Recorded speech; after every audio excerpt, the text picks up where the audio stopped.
नमस्कार, स्वागत है आज आपका आप अभी तक न्यूज में। दिल्ली एनसीआर में अब सांस लेना दूभर हो गया है। दिनों दिन प्रदूषण का स्तर इतना खराब होता जा रहा है कि दिवाली से पहले दिल्ली गैस चैम्बर की तरफ बढ़ रही है।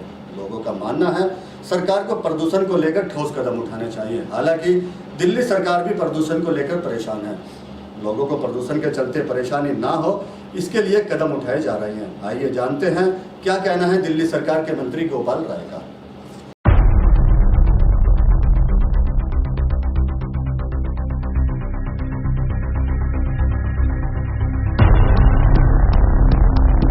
दिल्ली एनसीआर में बुधवार को प्रदूषण का स्तर बेहद खराब दर्ज हुआ। दिवाली से पहले है दिल्ली गैस चैम्बर बनने की तरफ बढ़ रही है। हवा में धूल के कण और जहरीली गैसों की मात्रा भी बढ़ गई है। राजधानी में वायु गुणवत्ता बहुत खराब स्तर तक पहुंच गई। सफर इंडिया के अनुसार AQI 249 पर पहुंच गया है।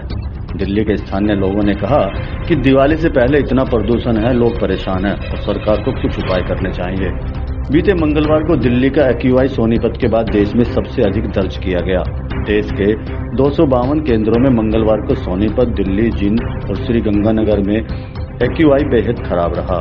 समस्या को देखते हुए दिल्ली सरकार ने पानी का छिड़काव सहित दूसरे उपाय तेज करने का निर्देश दिया है। साथ ही सड़कों पर वाहन कम करने के लिए पर्यावरण मंत्री ने DTC और मेट्रो को फ्रीक्वेंसी और फेरे बढ़ाने के निर्देश दिए हैं। दिल्ली के अंदर प्रदूषण का स्तर जो पुअर कैटेगरी में पहुंच चुका है, लेकिन जो दिल्ली में 13 हॉट स्पॉट्स हैं वहां पे प्रदूषण का स्तर उससे भी ज़्यादा बार बार बढ़ रहा है। इसको देखते हुए 13 हॉट स्पॉट्स के लिए स्पेशल अभियान चलाने के लिए आज अलग अलग हॉट स्पॉट्स की 13 कोऑर्डिनेशन कमेटी बनाई गई हैं। वहाँ क्या सोर्सेज है उसको आइडेंटिफाई किया गया है और इसके लिए जितने MCD के हमारे DCs हैं उनको उसका इंचार्ज बनाया गया है। DPCC की तरफ से एक इंजीनियर सभी कमेटी में मेंबर बनाए गए हैं। आदेश के बाद DTC ने फ्रीक्वेंसी बढ़ाई है, वहीं मेट्रो ने 40 फेरे बढ़ा दिए हैं। साथ ही मेट्रो को आगे और ज्यादा फेरे बढ़ाने के लिए कहा गया है। वहीं सड़कों से निजी परिवहन को कम करने के वाहन पार्किंग शुल्क में वृद्धि को लेकर संबंधित विभाग को जरूरी कदम उठाने का निर्देश दिया गया। डॉक्टरों ने लोगों को सुबह और शाम के समय बाहर जाने से बचने की सलाह दी है। केंद्रीय प्रदूषण नियंत्रण बोर्ड के मुताबिक दिल्ली में देर शाम आनंद विहार सहित कई क्षेत्रों में प्रदूषण का स्तर खतरनाक हो गया। शाम 7 बजे आनंद विहार में AQI 414 दर्ज किया गया। वहीं जहांगीरपुरी में AQI 384, नरेला में AQI 333 और मुनगा का 383 दर्ज किया गया। दिल्ली के पर्यावरण मंत्री गोपाल राय ने मंगलवार को अधिकारियों के साथ उच्च स्तरीय बैठक की। बैठक में प्रदूषण से निपटने के लिए सभी जरूरी उपाय करने के निर्देश दिए हैं। उन्होंने कहा CAQM के आदेश पर दिल्ली में ग्रैब 2 लागू कर दिया गया है। बैठक के बाद मंत्री ने हॉट स्पॉट पर सघन निगरानी, डस्ट सेपरेशन मिलाकर हॉट स्पॉट पर पानी के छिड़काव करने का निर्देश दिया गया है। तो औचक निरीक्षण चल रहा है और आगे भी जहां जहां नियमों का उल्लंघन होगा वहां औचक निरीक्षण जारी रहेगा। इसलिए सभी अधिकारियों से, सभी लोगों से ये निवेदन है कि सक्रियता के साथ अब नियमों का पालन करें।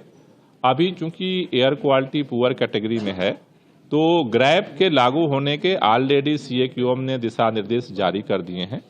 उसी रूल के अनुसार दिल्ली के अंदर भी हम ग्रैब के नियम को लागू करें। सर, ये इम्पोर्टेंट बात है कि शहजाद पुना कंस्ट्रक्शन साइट को निर्देश देने में सड़कों की सफाई के लिए MCD के 6200 सफाई कर्मचारियों को लगाया जाएगा। साथ ही यातायात को सुचारू करवा और भीड़भाड़ वाले स्थानों पर 1800 ट्रैफिक पुलिस की तैनाती की गई है। सभी सरकारी विभागों, प्राइवेट एजेंसी, कंस्ट्रक्शन साइट्स को निर्देश दिया गया है कि रात ड्यूटी पर तैनात सिक्योरिटी गार्ड को हीटर उपलब्ध कराएं। दिल्ली में सार्वजनिक परिवहन, मेट्रो और CNG इलेक्ट्रिक बस सेवा की फ्रीक्वेंसी बढ़ाई जाएगी।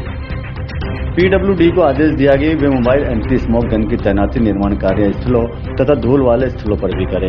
हॉट स्पॉट पर ऑर्डिनेशन टीम को प्रतिदिन दौरा करने का निर्देश दिया गया है। एंटी डस्ट टीम को प्रतिदिन कम से कम 2 CND साइट का निरीक्षण करने का निर्देश दिया गया है। गोपाल राय ने कहा कि सरकारी विभागों, प्राइवेट एजेंसी, कंस्ट्रक्शन साइट और रेजिडेंस वेलफेयर एसोसिएशन को सुरक्षा कर्मचारियों को आवश्यक रूप से इलेक्ट्रिक हीटर उपलब्ध कराने का निर्देश दिया गया, जिससे कि वो सर्दियों के दौरान खुले में बायोमास नहीं जलाएं। इसके लिए राजस्व विभाग और DPCC को जरूरी निर्देश जारी करने का आदेश दिया गया। मंत्री ने कहा कि दिल्ली से सटे राज्यों की सरकारों को पत्र लिखकर यह अनुरोध किया गया कि जब तक दिल्ली में प्रदूषण का स्तर बढ़ावा वे अपनी डीजल बसों के स्थान पर सीएनजी और इलेक्ट्रिक बसों को ही भेजें। ब्यूरो रिपोर्ट, आप अभी तक।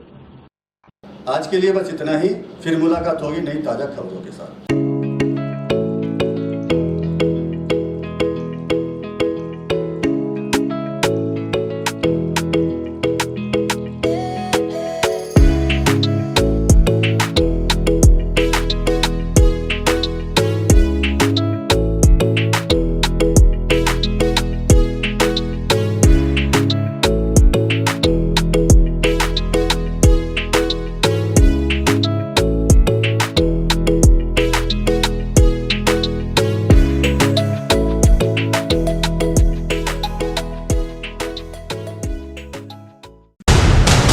देश और दुनिया की खबरों से अपडेट रहने के लिए आप अभी तक न्यूज चैनल को सब्सक्राइब करना ना भूलें और साथ ही हर न्यूज का नोटिफिकेशन पाने के लिए बेल आइकन को भी दबाएं।